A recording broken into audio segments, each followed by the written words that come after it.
on a metal Wilden Turbo Flo ADS. First, completely disassemble the ADS including glide rings, air valve gaskets, and screws. Be sure to follow all precautions listed in the pump's EOM or manual. Each new glide ring must be compressed using needle nose pliers so it will fit into the bore. While a glide ring is compressed by the pliers, insert it into a groove in the bore.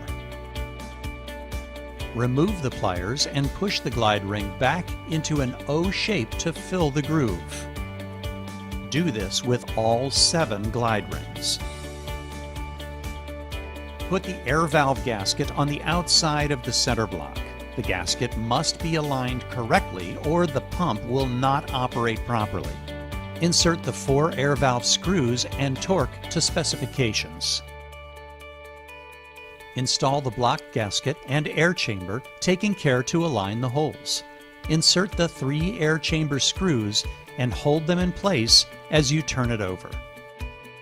Place the second block gasket and air chamber over the protruding screws. Insert the 3 air chamber nuts into the hex indentations on the air chamber over the screws. Reorient the pump and torque the screws to specifications.